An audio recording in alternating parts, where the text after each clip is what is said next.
2 days before a trial that could send me to prison for 8 years, my 16-year-old daughter stood in the kitchen doorway and asked me in a small voice if I had taken the money, not whether I was scared, whether I had done it. I had covered for the man who put me there for 3 years. And the same box of records that could clear me in one afternoon was the box the district attorney was holding up as proof I was a thief. If you have ever covered for a coworker, eaten a mistake so the team would not look bad, told yourself that loyalty comes back around in the end, then you already know the shape of the man I'm about to describe. His name was Daniel Kessler, and for 3 years I made his problems disappear before anyone upstairs ever saw them.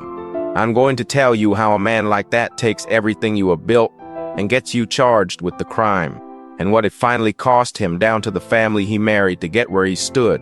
But I need you to understand the beginning, because the beginning is the part I am least proud of. I was an estimator at a builder called RZ Contracting for 23 years. I priced the jobs, I caught the errors, I made the numbers true before they went out the door. My father did the same work for 40 years, and he taught me 2 things that I carried, like tools. The first was that the quiet ones who do it right get looked after in the end. The second was that you keep your own copy of everything, because nobody on this earth keeps your copy for you. I believed the first one for most of my life. The second one is the only reason I am not still in a cell. Daniel came to us 9 years ago, charming, quick, the kind of man a room turns to look at. 2 years in, he married Laura Arzent Lee, the owner's daughter.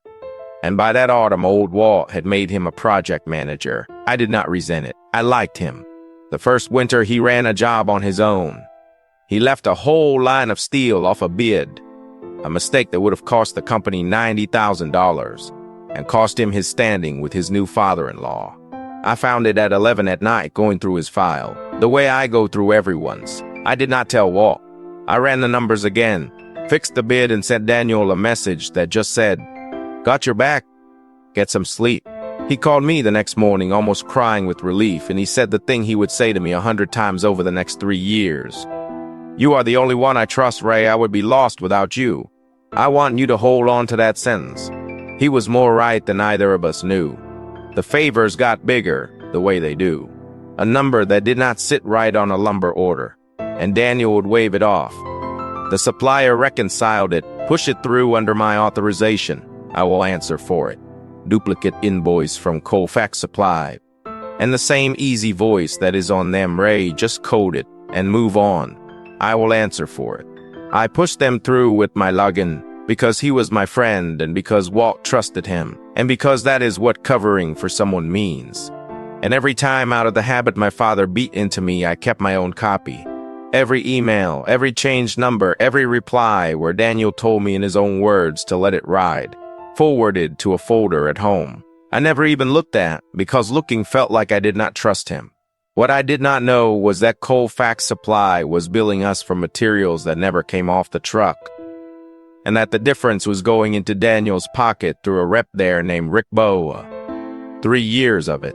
It came to a head on the Jefferson Street School, a public job, state money, the kind of contract that gets audited whether anyone smells smoke or not. When the comptroller's office announced the audit, Daniel did not panic in front of me. He got calm. He asked me as a favor to go through the whole Jefferson file and clean it up, organize every purchase order, get a presentation ready, because he trusted me in my eye. So I spent a weekend with my fingerprints on every single page of the thing that was about to bury me. Then he went into Walt's office and closed the door and cried. He told his father-in-law that he had just discovered, to his heartbreak, that Ray Bennett had been running a kickback scheme with a supplier for years. He showed Walt the purchase orders, pushed through under my lock-in, cleaned and organized in my own hand, and the emails where he had told me to push it through. The ones in his own words he had already deleted off the company's server the week before. By Friday, the company had reported me to the state to save itself, and 2 men from a firm I had given 23 years to walked me to the door with a cardboard box. Daniel caught me in the parking lot alone where no camera could hear. He put a hand on my shoulder like a friend and said, quiet and almost gentle, "You should have kept your head down, Ray. Who do you think they are going to believe?" Then he walked back inside to console the people I had trained. I want to tell you the bottom came all at once, but it came in waves, and each one taught me a new way to drown. The first wave was the walk to the car, past desks I had sat at for 2 decades, and not one person looked up because looking up meant choosing. And I was already the safe thing to leave behind. The second wave came 10 days later, when 2 officers arrested me in my own driveway while Emma watched from the window, and I had to tell her to go inside in a voice I did not recognize. The county builder's paper ran it that week with my face on it, and the words Ardsley, estimator, charged in school kickback fraud. My photograph 23 years, and that was the sentence the whole trade would remember me by. The third wave was slower. It was every job interview that went warm on the phone and cold the second they searched my name. It was a kid I had trained, a good kid, seeing me outside the hardware store and crossing to the other side of the street, so he would not have to decide whether to say hello. Was the retainer, $40,000, that emptied the account we had spent 18 years filling. Gone to a lawyer who told me plainly that my own login and my own fingerprints made me the easiest conviction the district attorney would get all year. They took the truck back in March. I sold my father's tools to a man who haggled me down while they sat in the bed of his pickup, and I said thank you. But none of that was the bottom. The bottom had a small voice. Sarah stopped asking me how the case was going and started sleeping turned toward the wall, and the space between us in that bed got wide enough to fall into. Emma came home one day and would not tell me what a boy had said about her father at school. And the not telling was worse than anything she could have repeated. And one night I sat in the driveway in a truck that was not even mine anymore in the dark, and I did the quiet arithmetic that a man does when he has started to believe the world would balance out cleaner without him in it. I'm not going to dress that moment up. I sat there a long time. What got me out of that truck was not courage. Was that kitchen doorway in my girl's face when she asked me if I did it, and the fact that if I went out like that, the last math she would ever do about her father would come out thief. So I went inside and I opened the folder. I had been too loyal to open. I had never looked at all of it in one place before. 3 years of forwarded emails. Laid end to end on the kitchen table at 2 in the morning, and there it was in a language I speak better than any man alive. The language of numbers that do not add up. Every inflated invoice traced back to Colfax Supply. Every one of them pushed through on a day Daniel had emailed me in his own words, to push it through under his authorization. Dollar of the difference, lining up with a pattern only a man who prices jobs for a living would ever see. It was all there. The trouble was, so was I. My login on every order, my hand on every cleaned up page. My lawyer looked at it for an hour and then told me the truth I did not want. You kept yourself that the company swears were deleted. Looked like a guilty man building a story after the fact. He said, I believe you, but a jury needs someone who is not you to say it. And right now, the only fingerprints on that money are yours. That was the night I stopped waiting to be looked after. My father was wrong about the first thing and right about the second, and I was done being the quiet one who does it right and gets buried for it. If they needed a witness who was not me, I was going to go get them one. I started where a man like me starts, with paper. I rebuilt the whole 3 years into one clean file. Every invoice, every email, every date. The way I would build a bid so that anyone who could read a spell could see the shape of it in 10 minutes. I had it toothed and notarized so no one could say I made it last week. And because my father's voice was in my ear, I made 3 copies, and I put them in 3 different places, and I told exactly one person where. My lawyer read the clean version and went quiet, and then he said, all right, this is real, but it is still your word. We need Colfax. Rick Bower was the rep at Colfax who signed off on every phantom invoice, and Rick Bower had a cut of his own to hide. I did not threaten him because threats are for people who do not have the numbers. I sent him the clean file, the same one my lawyer had, with one short note. The state is already inside the Jefferson job, and right now your signature is on every fake invoice, sitting right next to my login. But the emails show whose idea it was, and it was not yours, and it was not mine. You can be the man who got used, Or you can be the man who went down so Daniel Kessler could keep the house his wife's father bought them. Then I waited, and here's the part I want you to sit inside for a second. While Rick Bower sat in his kitchen sweating over that file, Daniel was walking around RZ, contacting being measured for partner, because Walt had decided that the man who exposed the thief deserved a reward. Daniel had no idea the floor was already gone under him. He thought the story was over. Rick called me 4 days later from a parking lot, his voice shaking, and he told me everything. He told me the split, the phantom orders, the way Daniel set it up so the paper always pointed at whoever pushed the button, and he told me the one thing I could not have gotten anywhere else.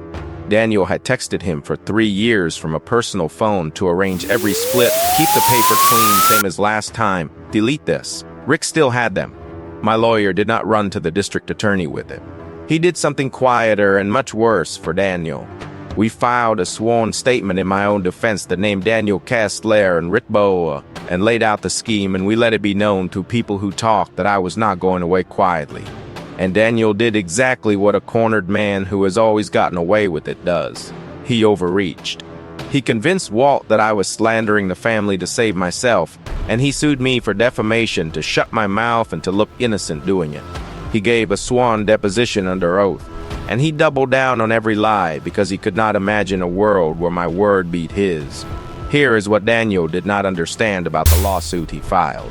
When you sue a man, you open a door called discovery, and through that door my lawyer could now legally ask for Daniel's personal phone records and his accounts.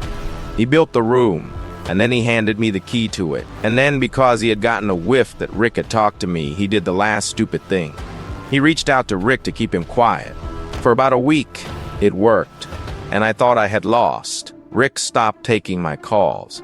Then he called the auditor and said he had misremembered, that he was confused, that he wanted to correct his statement, and my one witness, who was not me, turned to smoke. The district attorney set my trial date. Daniel's lawyer filed a motion to throw out my emails as documents I could have faked. And for 2 days it looked like the whole thing came down to my word against a beloved son-in-law, county where everyone already knew me as the man in the newspaper. My lawyer told me to prepare Sarah and Emma for the real chance that I would be convicted.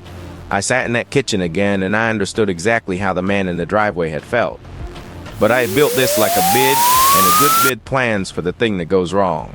When Rick first confessed to me in that parking lot, I had not come alone. My lawyer had been in the car, and we had it in a signed witness statement before Daniel ever got to him. So Rick recanting did not erase what Rick had already sworn. And Rick's text from Daniel did not depend on Rick at all, because the same discovery in Daniel's own lawsuit pulled Daniel's phone records straight from the carrier Ray. The texts were real whether Rick was brave or not. And the thing Daniel did to silence Rick, the calls, the message telling him to remember whose word this town would take, that was not a cover-up anymore. That was witness tampering, a fresh crime in Daniel's own hand. Dated 2 weeks before my trial, the move he made to save himself became the rope.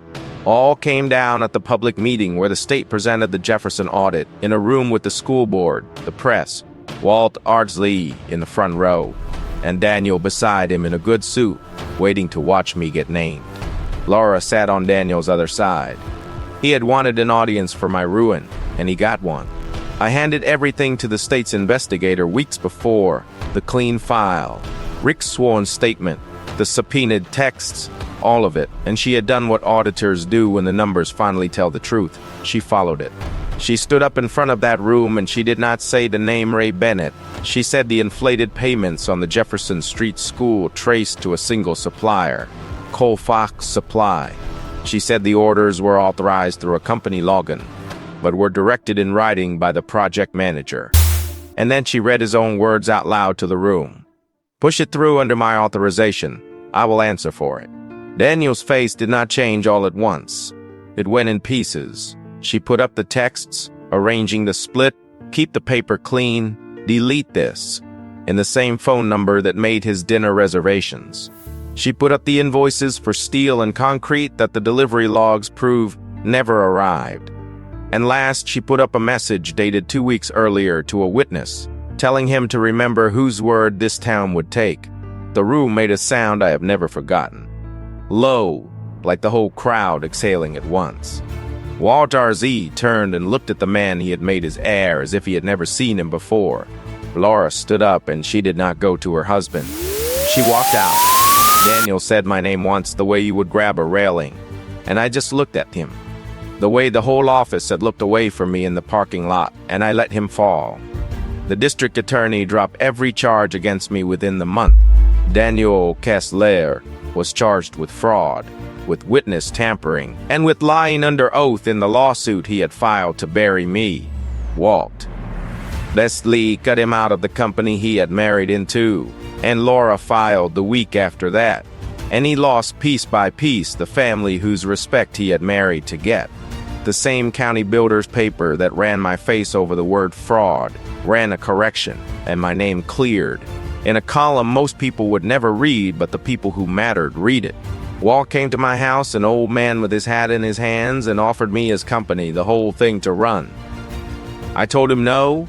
I took a small office of my own 2 streets over, and some of the good ones followed me, including the kid who had crossed the road, who shook my hand and could not look at me while he did it. Sarah and I are still together, and most nights the bed is not wide anymore.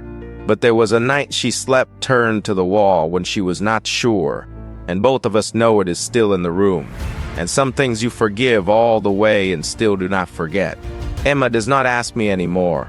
One night a few months after, she just came and leaned on my shoulder while I worked, the way she did when she was small, and neither of us said a word about any of it. The records cleared my name on paper, but my girl leaning on my shoulder that night gave me back the one thing no paper ever could. Daniel told me once he would be lost without me, and it turned out to be the truest thing he ever said. The man he threw away was the only one who had kept the proof. Loyalty did not protect me, and keeping my head down did not keep me safe. But keeping my own copy is the thing that saved my life. So let me ask you something, and be honest. If a coworker you trusted handed you a number that did not add up and told you to push it through and to trust him, would you keep the peace to stay the good one? Would you keep the receipt? If you have ever been the one who ate the mistake so no one else would look bad, stay a moment because I have more of these, the true ones, the ones that end with the record, finally read out loud. Subscribe and I will tell you the next one.